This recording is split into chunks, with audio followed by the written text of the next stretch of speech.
and welcome back to my channel. If you're new, welcome. I'm Priscilla. I'm the owner of A Life Full of Simplicity. Today I will be flipping through the Wild Unknown Animal Spirit deck and guidebook. This is another oracle by Kim Krans.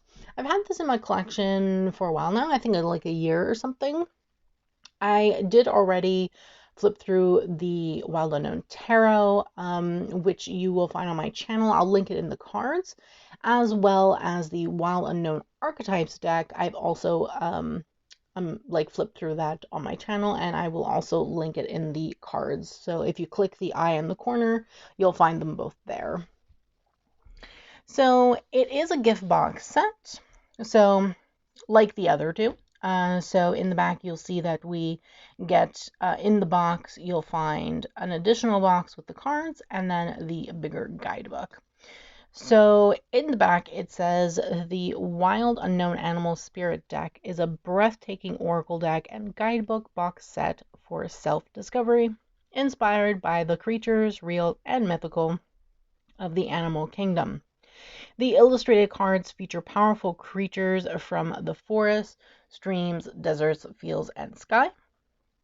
Celebrate the hidden wisdom of the beings that inhabit our world and beyond, and discover how we are all connected in the great mystery of life. So this deck is published by Harper One, as like the other two, and in the US it retails for $39.99, and in Canada it's $49.99. So I'm pretty sure I bought this at retail value. Can't remember if I bought this on Amazon or if I bought this at Archambault. I think I bought this one on Amazon. So when you take it off like that, you'll see another eye.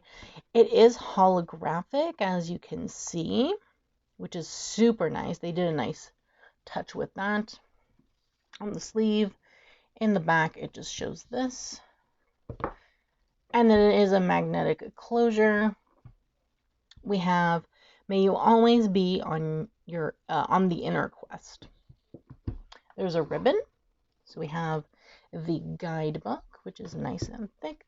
And then we have the box of cards, which is very tightly in there. And then inside is just the infinity sign. Okay, let's put the sleeve back on. Typically, this bigger box, I keep in a drawer, and then I keep the book and this smaller box with the cards I keep on my shelf with the rest of my Wild Unknown collection. So let's start with the guidebook here.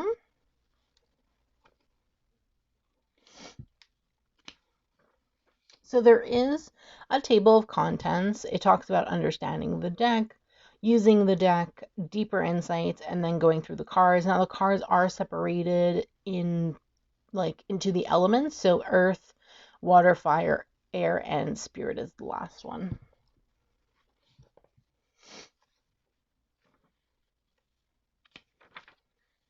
Okay, let's see here. So understanding the deck.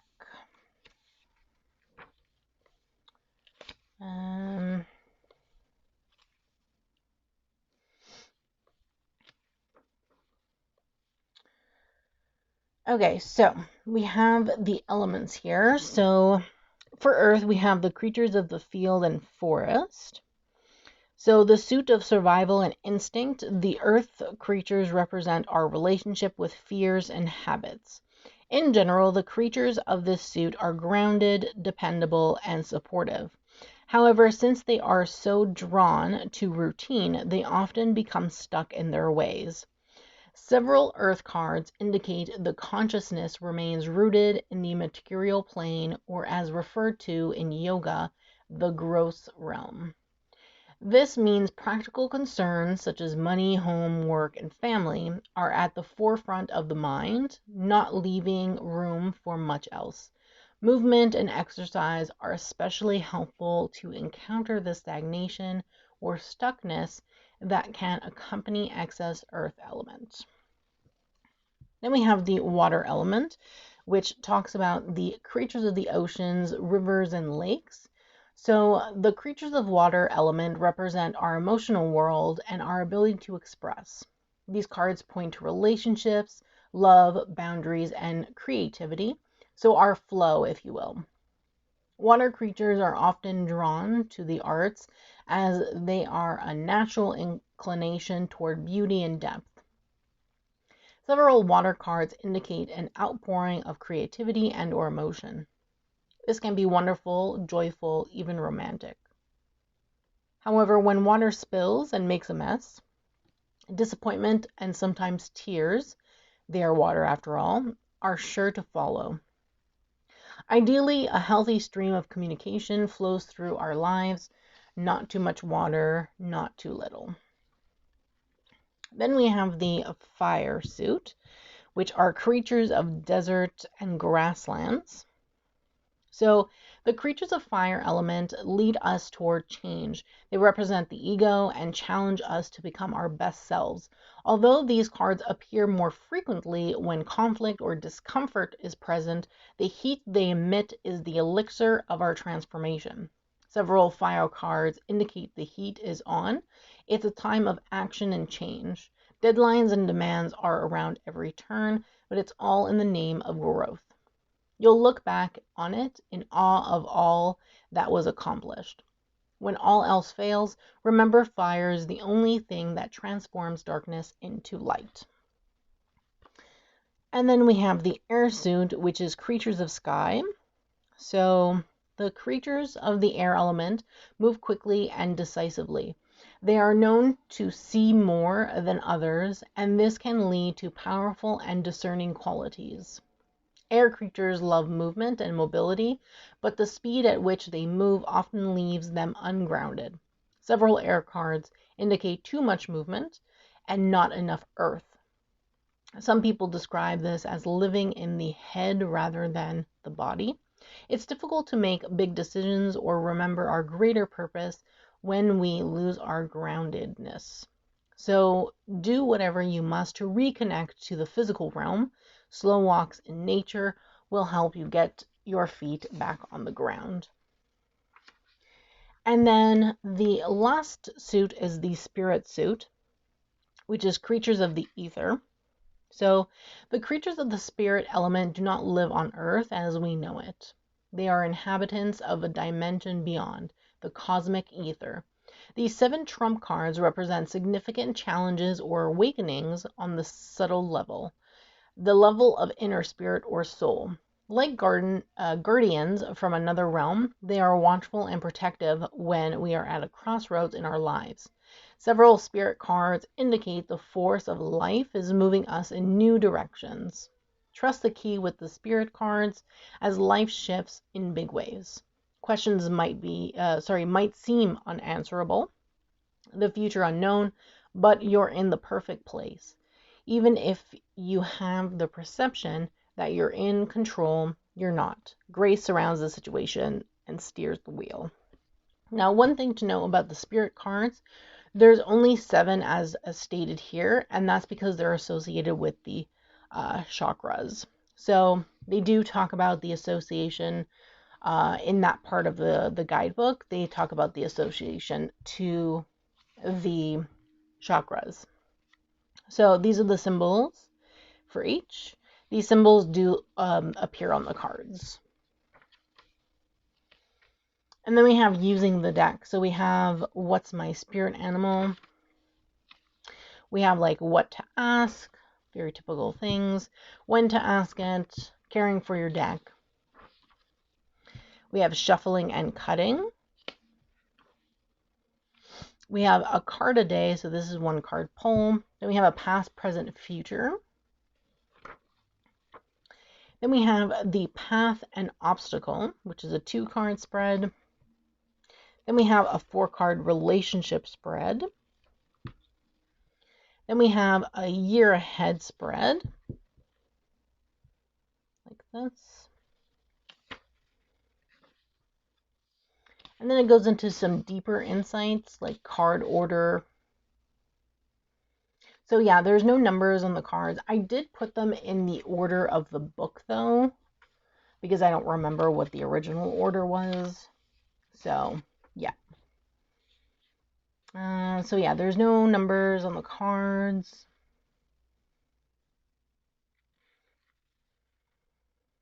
So she based them on the study of consciousness developing and expressing itself.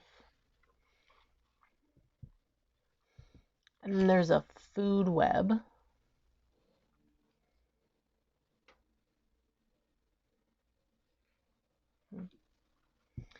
And then we have apex predators.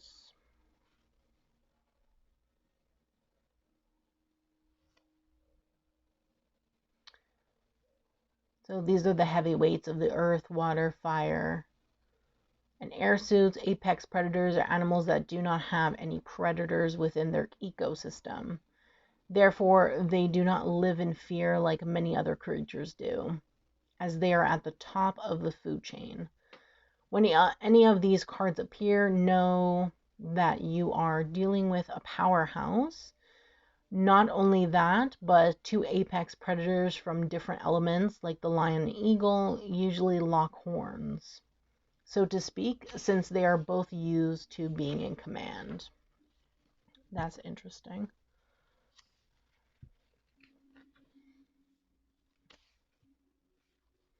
And then it goes into the cards. So what you have is you have a black and white photo of the card. Then you have a page.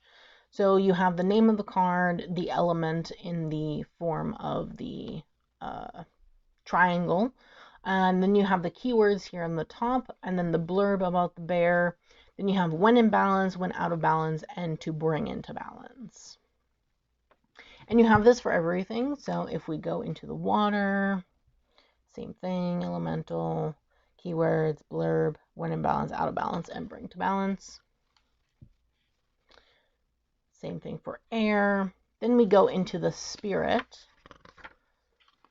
The spirit, like if we look at Phoenix, for example, has Phoenix, the spirit element, and then you have the keywords for that, the blurb about the Phoenix, which ends here. Then it goes and talks about the chakra. So the Phoenix is associated with the first chakra, which I believe is the root. I believe that's the root. Yep. Our root. So, yes. So for the spirit cards, there's no balance. So no when in balance, out of balance, or anything like that. Just the chakras. So these ones have chakras instead. Okay.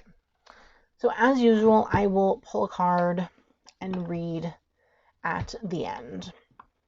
Then we have the box. So again, there's that holographic on it. I really love that added touch. In the back, it just has the elements. A ribbon.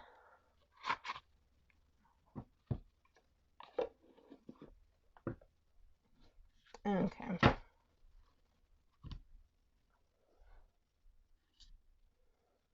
So first we have the bear. This is the earth element. So the cardstock is actually really nice. I do really love the cardstock. It's thinner than the Wild Unknown Tarot, which I like better, to be honest. Earthworm. Mouse. And I find some of these really interesting, like the earthworm, for example. That's not really something you'd see in an animal deck. If you'd be interested to see all the animal decks in my collection, like see a comparison to see what's the same and what's different, let me know in the comments. I'd be willing to film that. Buffalo. This lamb reminds me of the lamb in the Four of Swords of the Wild Unknown. We have an elk. I love the artwork. I love this entire series. The series I typically use for shadow work, so typically I'll use this deck for shadow work. Especially with that out of balance, like when in balance, out of balance, and like how to get back in balance. I love that specifically for shadow work.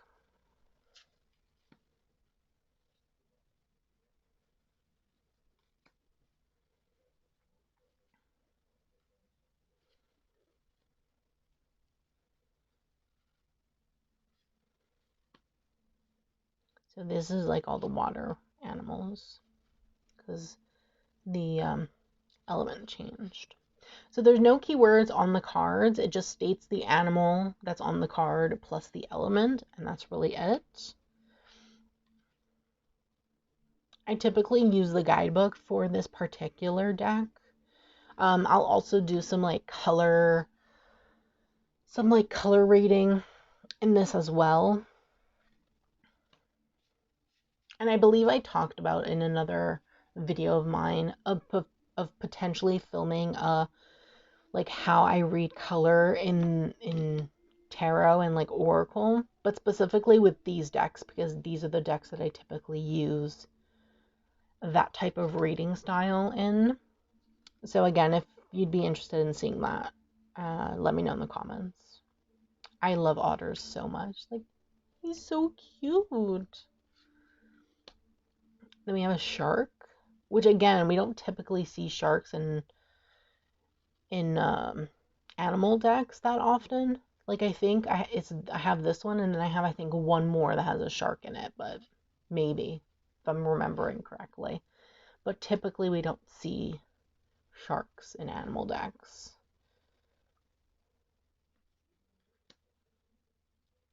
Dolphin. Then we have the whale. Now we're in the fire. So we have the fire ant. I just love how she only puts color in the center. I just find that so nice. This one has no color. Look at that moon though. Again, hyenas. Typically I don't see hyena. I think this is the only deck I own out of all the animal decks I have that have a hyena in it, I believe. Except for maybe my tarot. I have a tarot deck. I think that one might have a hyena in it, but all my oracles, this is the only one I think. Then we have scorpion.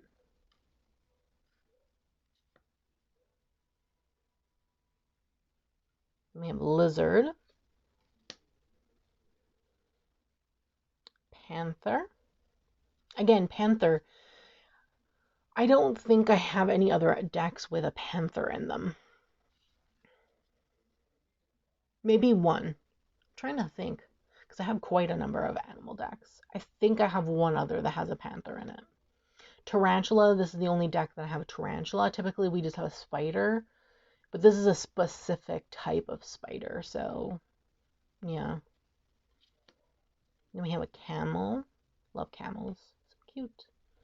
We have a gazelle. I don't know if I have any other decks with gazelles in them. I think I might have one. I'm not sure. Cheetah. Then we have the tiger. We have a cobra. Cobra, definitely not. I think this is the only one. Snake, yes. But that's really a specific type of snake. Then we have the zebra. Lion. And then we have an elephant. Then we're going into the air. So we have a moth.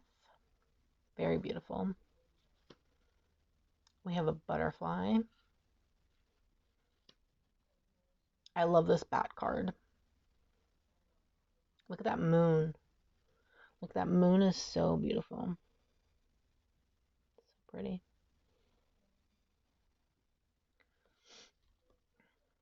We have a firefly. So cute. We have a bee. We have a hummingbird. We have a vulture. Crow. We have an owl. Dragonfly. We have a nightingale. Peacock. This one's a popular bird. We have a hawk. And then an eagle.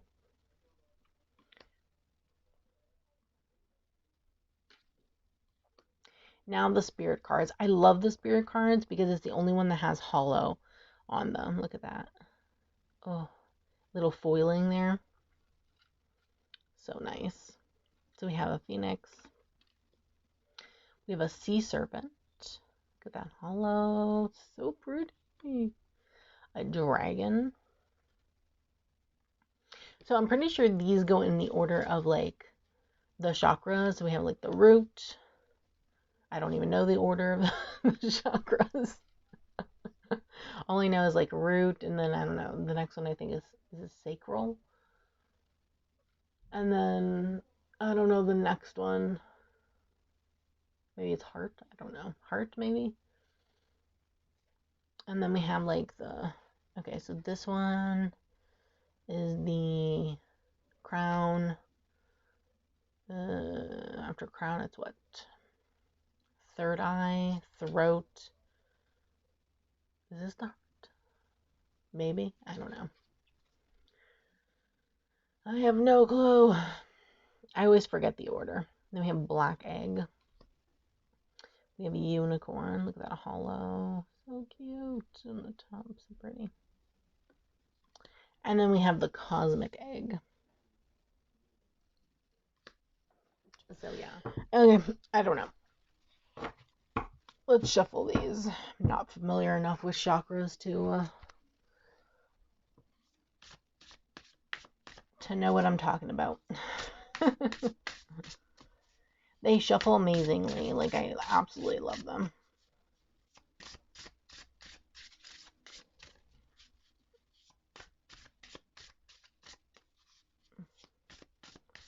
Like, oh, I love it. Okay. Ooh, we have the dragon. Okay, I'll read this, but I'll read another one, like a regular one.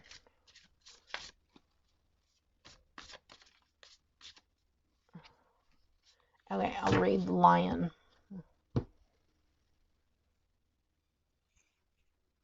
Okay, let's read the lion first.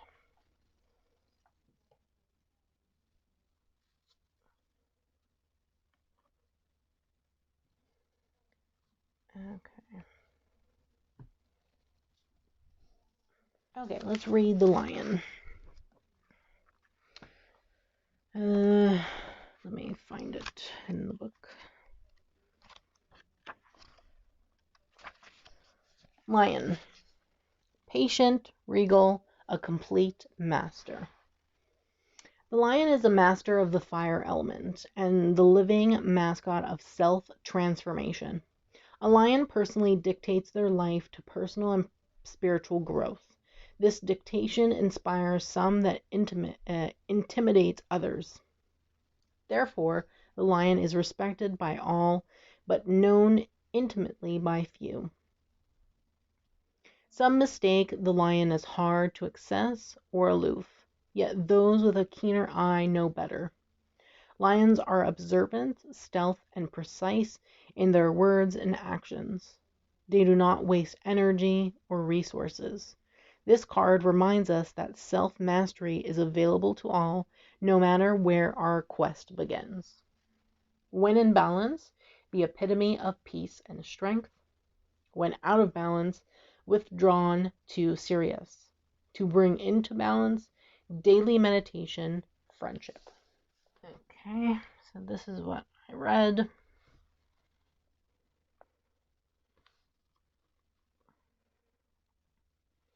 For lion.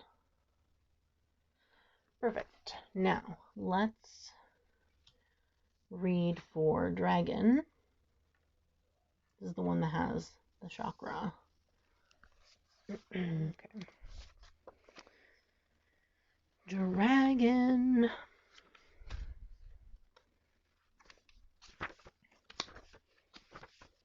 Dragon.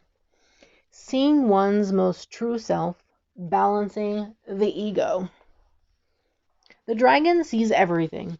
Its essence has been with us since before our first breath and will be there at our last. It watches us navigate the external world as well as our inner world. When dragon energy is awakened, we are courageous, visionary, and can easily drop into witness consciousness.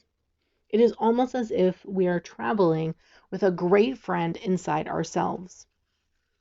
When we look in the mirror, deep into our eyes, we may even glimpse the self behind the self, the one who is watching us.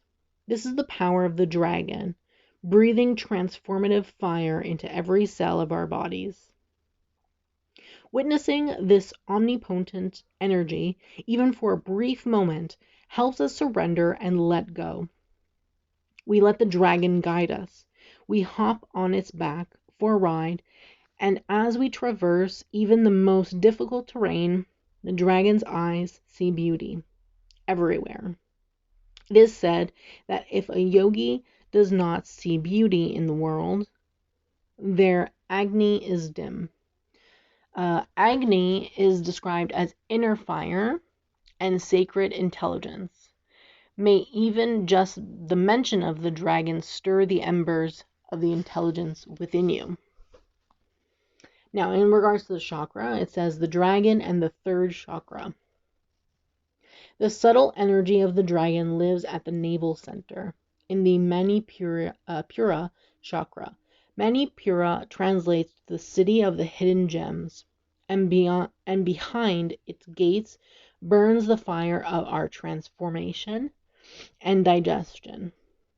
The sages believe health of the fire at the navel center is what governs our ability to clearly see both the inner and outer dimensions. Okay, so this is what I read for the dragon. Let me just make sure this is focused. For the dragon. And then this bit at the top. And then the part about the chakra. That's interesting because this allows you, like the spirit or ether part of this deck allows you to actually then work with the chakras, I feel like. So even if it's not detailed enough, at least then you can go and do your own research on the chakra that it's talking about and maybe think about or see if this is something, maybe there's some kind of blockage or something that you can work towards, which is pretty interesting in my opinion. So I haven't actually worked with that part of the deck really. When I get this card, I really just think of it as something just to focus on. So I haven't really worked with the chakra parts of the deck, but that's still interesting that it's in there, right? I find anyway. Someone might have a different opinion. So that was the Animal Spirit Oracle from the Wild Unknown series by Kim Kranz. Let me know in the comments what you think of this deck, if this is something that you would bring into your collection. Something if you own already, I'd love to hear from you on your opinion on it. And don't forget to subscribe to this channel. Don't forget to turn on that bell so you can be notified every time I post a brand new video. I do have tons of videos coming, so definitely, subscribe to check them out. And don't forget to give this video a thumbs up, as it's greatly appreciated. Helps me in the long run. So I do thank you so much for watching, and I hope that you have a great day.